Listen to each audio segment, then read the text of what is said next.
Hi, welcome to Julius Bar. Today we're gonna mix a Velvet Revolver.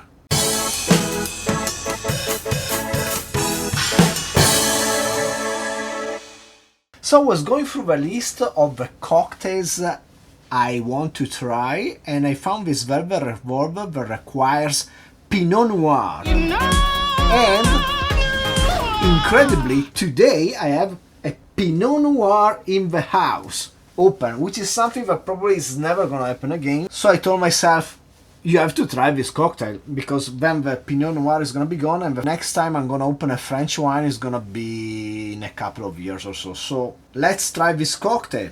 This cocktail was developed by Rob Collins for a special event, which was Cocktails in the City Summer 2017 in London. It probably takes its name from the supergroup of the early 2000s, which features Scott Weiland of Stone Temple Pilots fame and Duff McKagan / and the drummer Matt Sorum from Guns N' Roses. We might talk a bit more about that later. Now let's get down to mixing this cocktail. We're gonna work in our shaker. Let's start with the good teaspoon of strawberry jam. We've been doing a lot of strawberry stuff lately, but hey, strawberry is good. And then we go right ahead and add the cognac so that we can dissolve the jam inside the cognac before we go on with the rest of the cocktail. And we're gonna need 50 milliliters of cognac. There you go. I'm using Hennessy. I only have this one. No, I have other cognacs, but they are a bit too expensive to use in this context. I think the Hennessy should work just fine. Let's give it a stir. Our jam dissolve a bit. And now we go on with the rest of the ingredients. 2 dishes of angostura,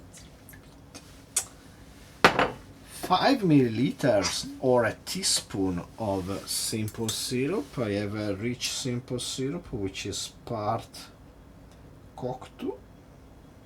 Very good. Cocteau, the brown sugar from Okinawa. Then we're gonna need some lemon juice, and more specifically 15 milliliters of lemon juice. And you know what? I like to live my life dangerously, so I'm just gonna squeeze this half lemon inside the shaker. Pretty confident it's gonna be 50 milliliters. And we finish with 20 milliliters of Pinot Noir. This is a Bourgogne, Louis Jadot, whatever, man.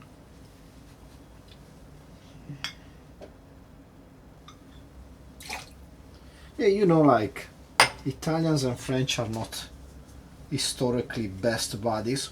But I must say, one of the only good friends I ever made here in Japan was a French dude. Anyway, I guess we have everything we need. Yes! Let's get some ice. Let's give this a shake.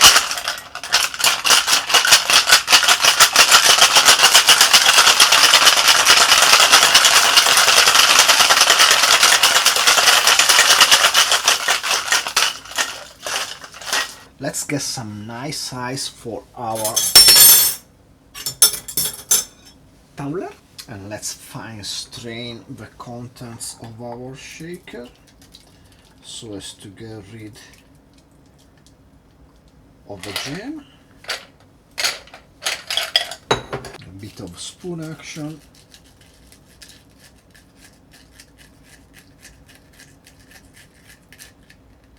And as for decoration, I'm actually missing a fresh strawberry, which would be required, but I have some nice mint. So let's tap this mint. Let's slide it here on the side. And there you go, a Velvet Revolver. Cheers!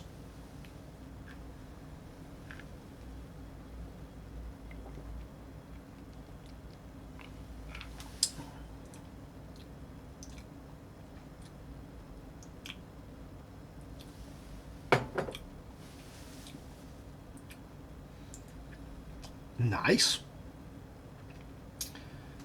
Really nice. It's just a berry thing.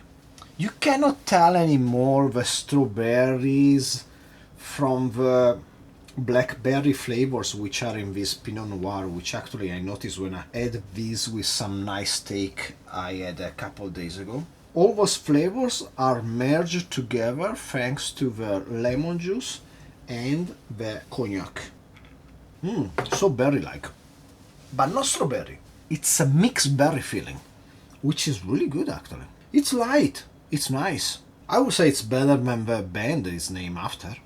So if you enjoyed the video, please like, subscribe, comment down below, share with anybody you like and don't like, shake yourself something featuring Pinot Noir. You don't have to do this, you could do a New York Sour, that's pretty good too. And hopefully I will see you next time. Cheers!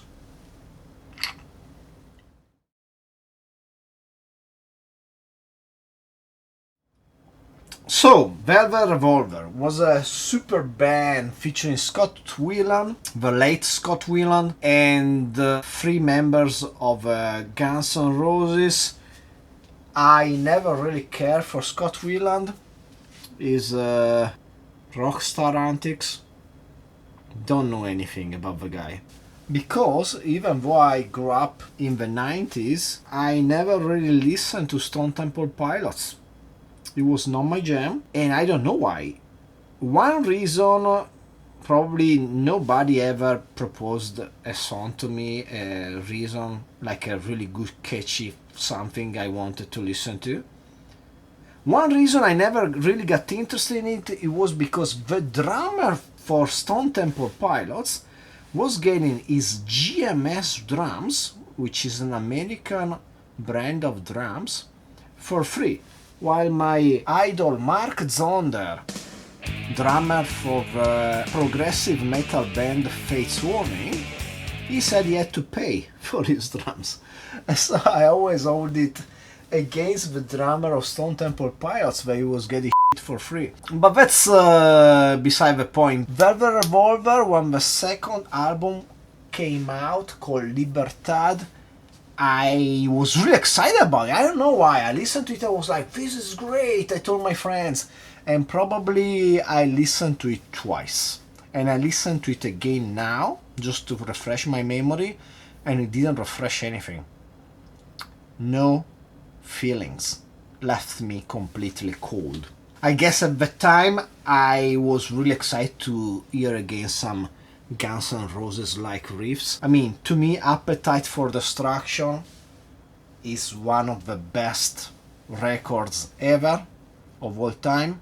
Made the best record of the 80s, and there was a lot of good stuff in the 80s. Each song great, 12 songs, one more catchy than the other, one with more stuff than the other. Everybody was great. You may like or not like Axl Rose, but I think I liked it. I liked his voice. Yeah, he was a bit of an asshole, but hey. I love the drumming by Steven Adler, the cowbell, the heavy bell of the ride, the groove. I love Duff bass. I love Izzy rhythm guitar, and of course Slash basically changed the world of guitar forever with his use of Les Paul copy and of the tricked Marshall head that became the stuff of legend. Yeah, Appetite, man. But beside, you know, Sweet Child of Mine, which we all heard that song too much, kind of exploding from your head. Now it sounds like it's not that good anymore, but it's really good. It's really good. And at the end it goes in an outro that, I mean, it changed completely the song. It's a pop song, you will say, but it completely changes toward the end. It goes a completely different direction. Where do we go?